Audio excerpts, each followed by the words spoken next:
The wagon wheels groaned as they rolled into the dusty frontier town, drawing more attention than usual. It wasn't the arrival of supplies or traders that made people gather, it was her. A mail-order bride. She sat stiffly at the back of the wagon, her hands folded tightly in her lap, knuckles pale from the pressure. Her dress was simple, faded blue, with long sleeves despite the unforgiving heat. A thin veil partially shadowed her face, but it couldn't hide the fear in her eyes, or the way she flinched at every sudden sound. The townspeople whispered before she even stepped down. "Another one," a man muttered. "Doesn't look like much," another scoffed. No man stepped forward yet, someone else asked, scanning the small crowd with interest. The driver cleared his throat loudly.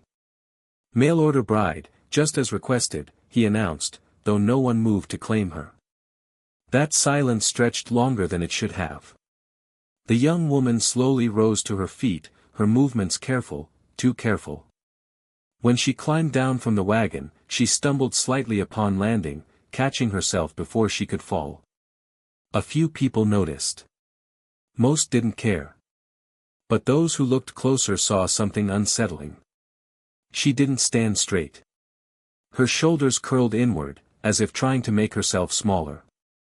One hand drifted protectively toward her ribs for a brief second before she quickly lowered it, hoping no one saw. And when a man nearby laughed too loudly, she recoiled, an instinctive reaction she couldn't control. "She's weak," someone whispered. "Probably trouble," another added. "Not worth the money." The words cut through the air like blades, each one striking her even if she didn't visibly react. Her eyes remained fixed on the ground, refusing to meet anyone's gaze. It was as if she already knew what they saw when they looked at her, and she couldn't bear to confirm it. Minutes passed. Still, no one stepped forward. The driver shifted uncomfortably. "Someone paid for a bride," he insisted. "She's here now." A man at the edge of the crowd shrugged. "Not anymore." A ripple of laughter followed. The girl's breath hitched, but she said nothing. She simply stood there, alone in the center of a town that had already decided she wasn't worth choosing. And then, the air changed. The laughter faded, replaced by an uneasy quiet. Conversation stopped mid-sentence. Even the driver turned his head. From the far edge of the street, a figure emerged. He didn't hurry. He didn't speak. But every step he took carried weight. The Apache warrior. He was impossible to ignore, tall, powerfully built, his skin sun-bronzed, his long black hair tied loosely behind his back. Beaded strands and tribal jewelry rested against his bare chest, moving slightly with each step. His expression was unreadable, but his presence alone commanded silence. People instinctively moved aside as he passed. Not out of respect. Out of fear. No one called out to him. No one dared question why he was here. He stopped a few feet from the girl. She hadn't looked up yet, but she felt it. The shift in the air. The stillness. Slowly, hesitantly, she raised her eyes. And met his. For a moment, neither of them spoke. His gaze didn't roam like the others. It didn't judge, didn't measure her worth, didn't dismiss her. Instead, it lingered, focused, sharp, noticing things others ignored. The slight tremble in her hands. The tension in her posture.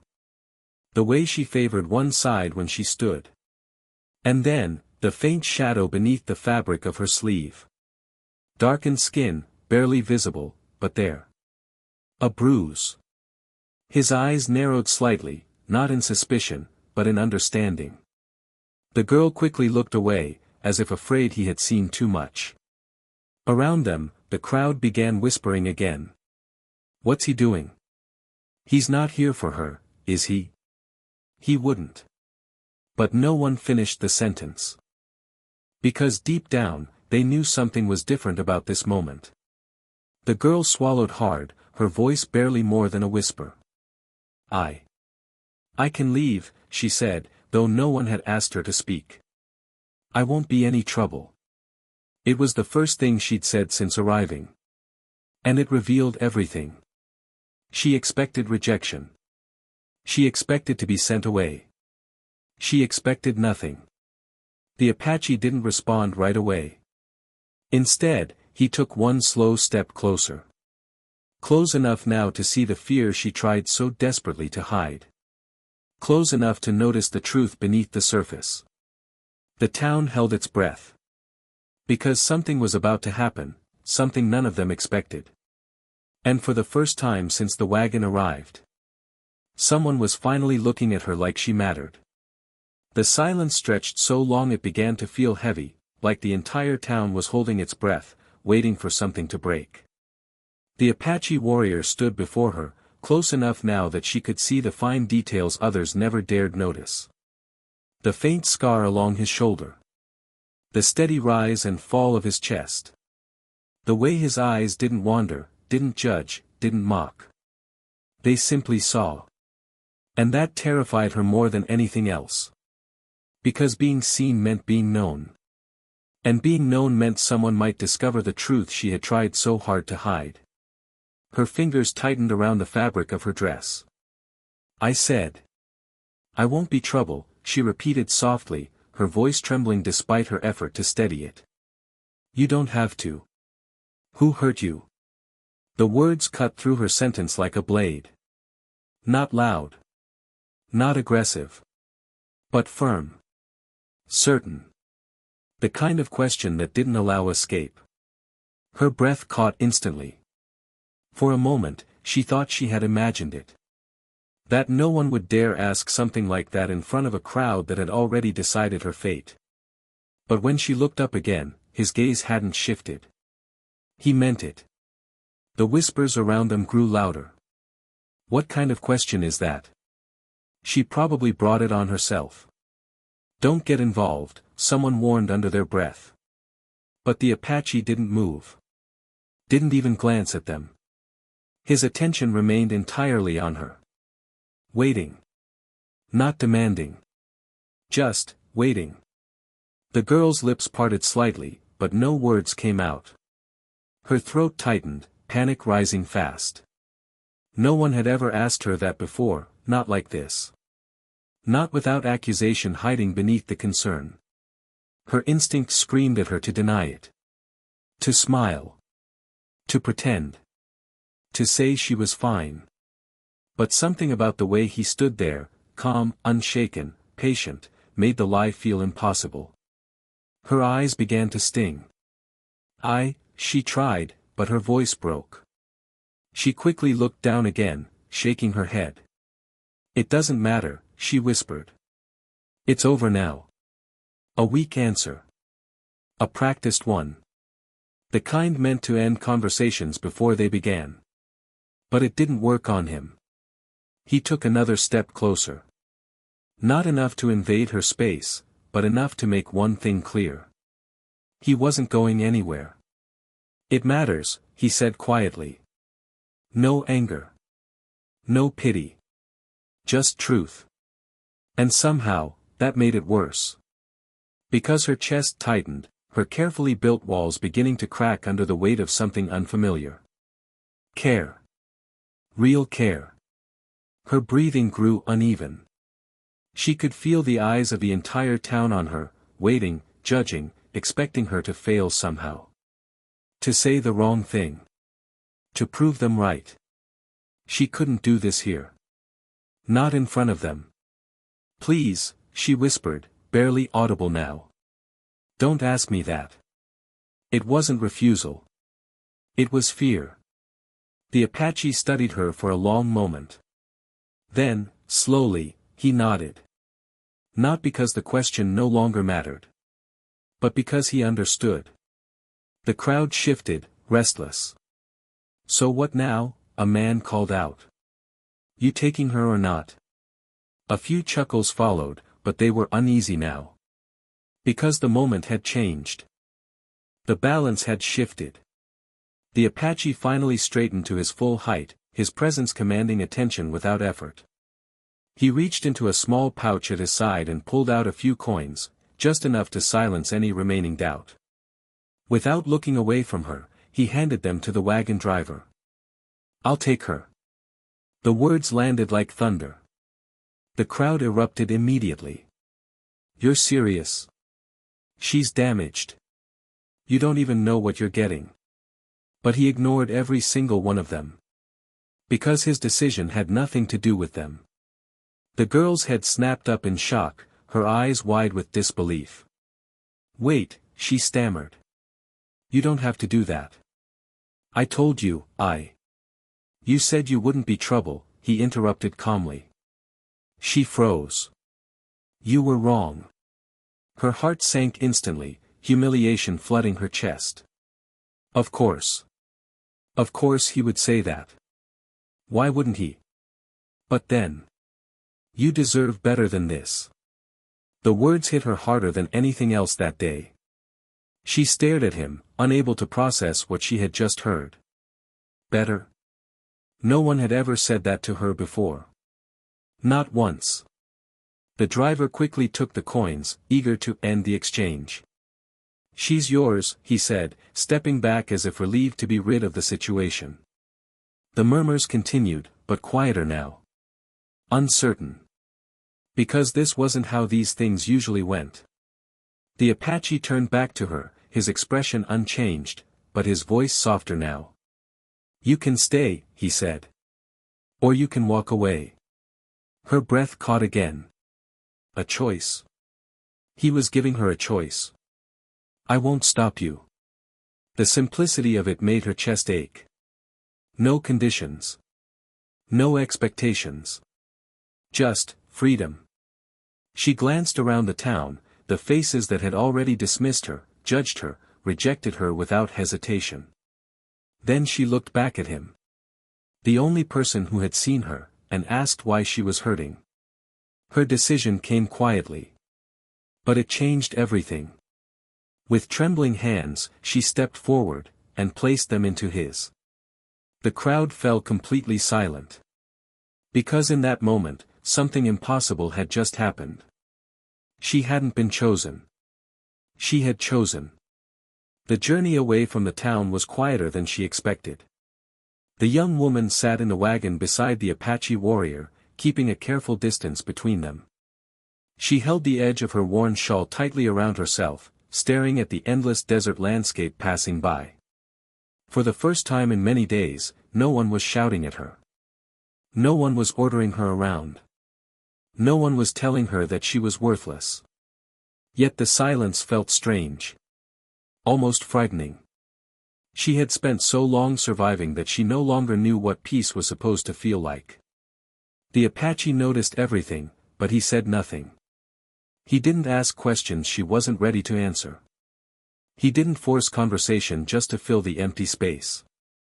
He simply guided the horses forward, allowing her the comfort of silence. After several hours, she finally spoke. "Why?" The Apache glanced at her briefly. "Why what? Why did you do that?" Her voice was quiet. "Back there, in front of everyone." She looked down at her hands. "You barely know me." The Apache returned his eyes to the path ahead. No one needs to know someone completely to see when they are suffering. Her eyes lifted toward him. The answer was simple. But somehow, it reached deeper than any grand promise could have. Most people had looked at her and only seen a problem. He had looked at her and seen pain. As the sun began to set, they reached his home, a small but sturdy cabin hidden away from the noise of the town. It sat near a quiet stream, surrounded by trees and open land. It was not a wealthy place, but it felt peaceful. She stepped down from the wagon slowly, unsure of what came next. The old fear returned. The fear that once the door closed, kindness would disappear. The fear that every favor came with a price. The Apache noticed her hesitation. "You can sleep inside," he said, pointing toward the cabin. "I will stay outside if you prefer." She looked at him in surprise. "You would do that?" He frowned slightly, as if the answer was obvious. "You are afraid." The words made her freeze. Not because he was wrong. Because he was the first person to admit it without making her feel ashamed. She lowered her gaze. I'm not trying to be difficult. I didn't say you were. Again, that calm voice. No anger. No frustration. No punishment. Just understanding. Inside the cabin, she found a small room prepared for her. A clean blanket rested on the bed. Fresh water waited beside a basin. There were simple clothes folded neatly on a chair. Nothing extravagant. But everything showed care. She touched the blanket softly, almost afraid it would disappear. Her entire life had been filled with people taking from her. Her time. Her work. Her voice. Her choices. But here. Someone had prepared a place for her without demanding anything in return. That night, she barely slept. Every small sound made her body tense. Every movement outside made her remember the past. Then she heard footsteps. Her heart raced. The door opened slightly. She sat up quickly. But it was only the Apache. He placed a cup of water near the doorway. You forgot this. He didn't enter. He didn't approach. He simply left it there. A small action. A simple action. But it told her something important. He respected her boundaries. The next morning, she woke before sunrise. For a moment, she forgot where she was. Then she remembered. And instead of fear, she felt something unfamiliar. Safety. When she stepped outside, she saw the Apache preparing food near the fire. He looked up.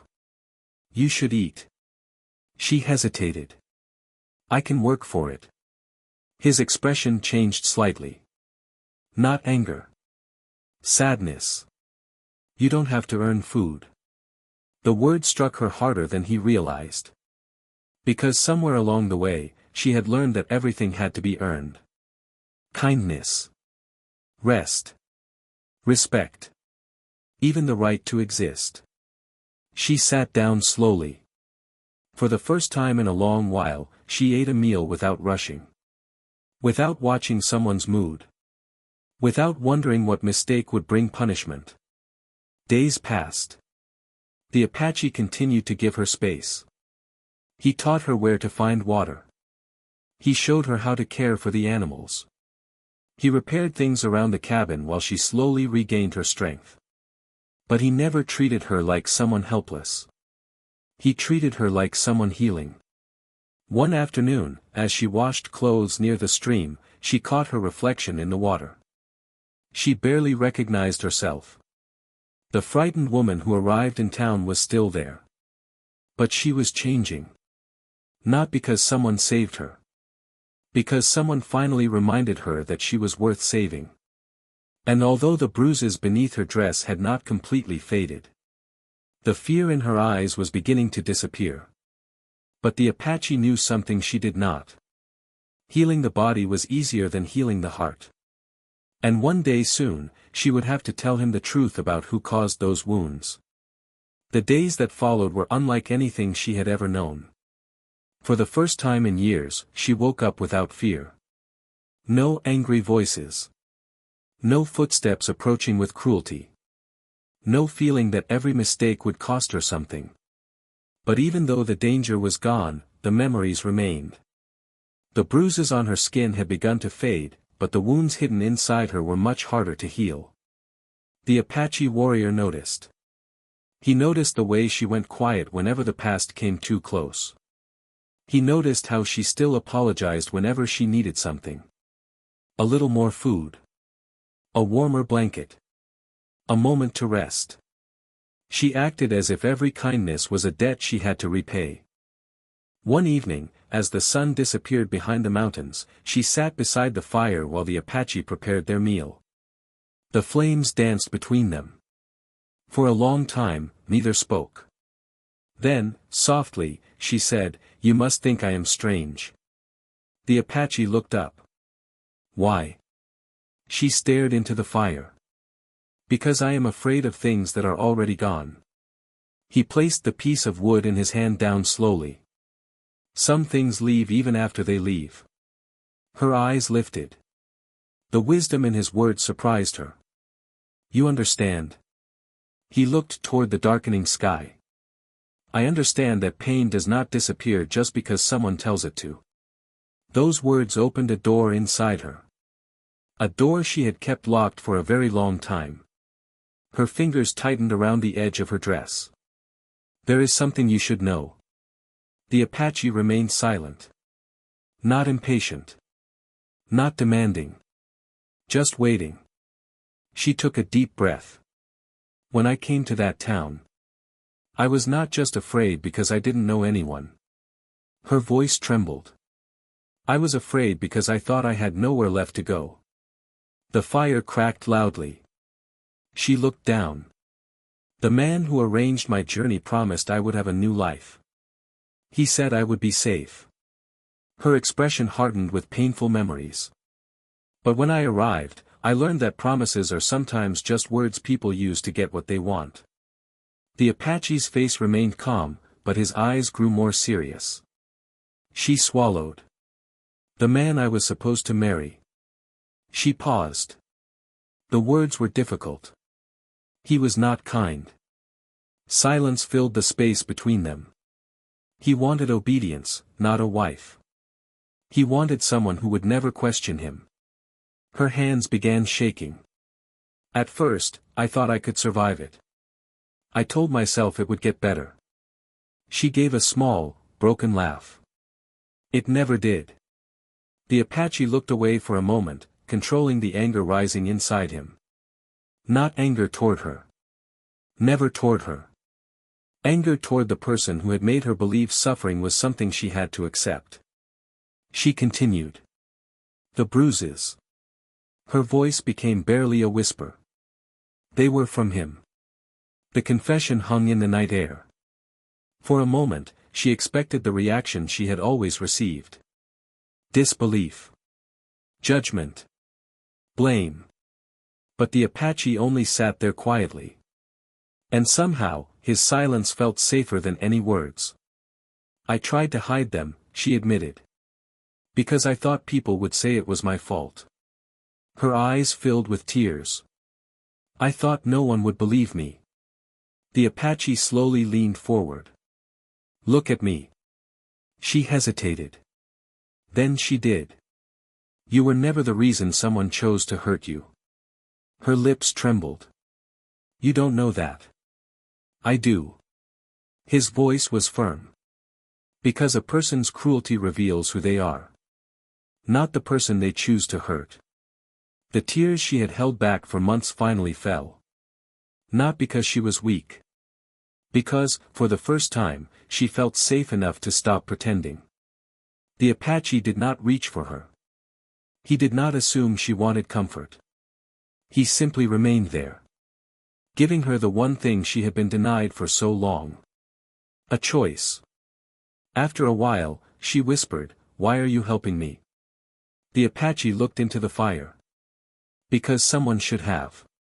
That answer broke something inside her. Not in a painful way. In a healing way. She realized he wasn't trying to own her. He wasn't trying to become another person who controlled her life. He was simply showing her what respect looked like. Later that night, she returned to her room with tears still on her face. But they were different tears. They were not tears of fear. They were tears of release. For the first time, the story of what happened to her belonged to her. Not to the man who hurt her. Not to the people who judged her. To her. But far away, beyond the mountains, someone else had not forgotten her. Someone who believed she was still his property.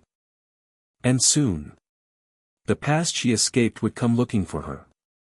The morning began peacefully. For the first time in a long while, she woke up without fear. The sunlight slipped through the cracks of the cabin walls, warming the small room. Outside, birds called from the trees, and the sound of the nearby stream carried through the quiet air. It was a simple life. A life she never thought she would have. She stepped outside and watched the Apache warrior tending to the horses. He moved with the same calm strength she had come to admire. He was feared by many people, but she had learned the truth. The man others called dangerous was the first person who had ever made her feel safe. She almost smiled. Almost. Then she heard it. A sound that froze the warmth inside her. Horses. More than one. Her smile disappeared. The Apache noticed the change in her expression immediately. "What is it?" She didn't answer. Her eyes were fixed on the distant trail. Because she recognized that sound. She had heard it before. Many times. The horses grew closer until 3 riders appeared over the hill. And at the front was the man she had spent every night trying to forget. Her blood turned cold. The Apache saw the fear return to her eyes. Not nervousness. Not uncertainty. Terror. The kind of fear that comes from knowing exactly what someone is capable of. The rider stopped near the cabin. "Well," the man said with a cold smile, "there you are." She stepped backward. The Apache moved slightly in front of her. Not aggressively. Not with anger. But with a quiet message. She was not standing alone anymore. The man looked him up and down and laughed. "So this is where you ran." The woman lowered her eyes. "I didn't run." Her voice surprised even herself. The man's smile faded slightly. "You don't get to decide that." The words brought back memories. The way he used to speak. The way he made every command sound like a law. But this time was different. This time, she was not trapped in a small room with nowhere to go. This time, someone stood beside her. The Apache's voice was calm. "You need to leave." The man looked at him. "And who are you to tell me?" The Apache didn't answer immediately. He didn't need to. His presence said enough. The other riders shifted uncomfortably. They had heard stories about him. They knew his reputation. They knew this was not a man who made empty threats. But the former husband, or the man who believed he still owned her, was too arrogant to notice. "She belongs to me." The words made her flinch. But the Apache's expression changed. Only slightly. A small tightening of his jaw. A flash of anger beneath the calm. "She belongs to herself." The statement was simple. But it carried more power than a shout. The woman looked at him. Those words were something she had never heard before. "She belongs to herself." The man scoffed. "You don't understand how this works." The Apache stepped forward. "No. You don't." The air became heavy. The man pointed toward her. "She was promised to me." The Apache looked back at her. Was she given a choice? The question silenced everyone.